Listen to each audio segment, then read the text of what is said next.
মুর্শিদাবাদের ভরতপুরে বস্তাবন্দি দেহ উদ্ধার। মুর্শিদাবাদের ভরতপুরে এক ব্যক্তির বস্তাবন্দি দেহ উদ্ধার ঘিরে চাঞ্চল্য।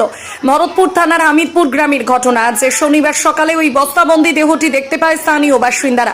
তারপরে পুলিশে খবর দেন তারা। ঘটনাস্থলে গিয়ে পুলিশ বস্তাবন্দি দেহটি উদ্ধার করে ভরতপুর থানায় নিয়ে যায়।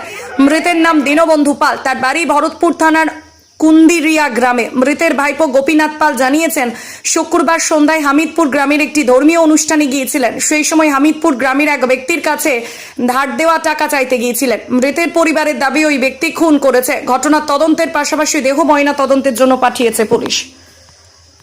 এবং ওকে ধরে বন্দি করা হয়েছে। টাকা পেতো জেঠু টাকা নাম দীনবন্ধু পাল। উনি টাকা চাইতে গিয়েছিলেন। বাড়িতে বলে গিয়েছে যে ওর কাছে কিছু টাকা পাবো, টাকা চেয়ে আনবো এবং ওই গানটাও শোনা হবে। আমার গান শুনতে গিয়েছিলেন। কেন ওর বাড়ি টাকা চাই দিয়েছে। ওর বাড়ি হামিদপুর করুণা নাম। করুণা হ্যাঁ, ওর বাড়িতে রক্ত পড়ে আছে বলছি। ওর বাড়িতে রক্ত পাওয়া গেছে।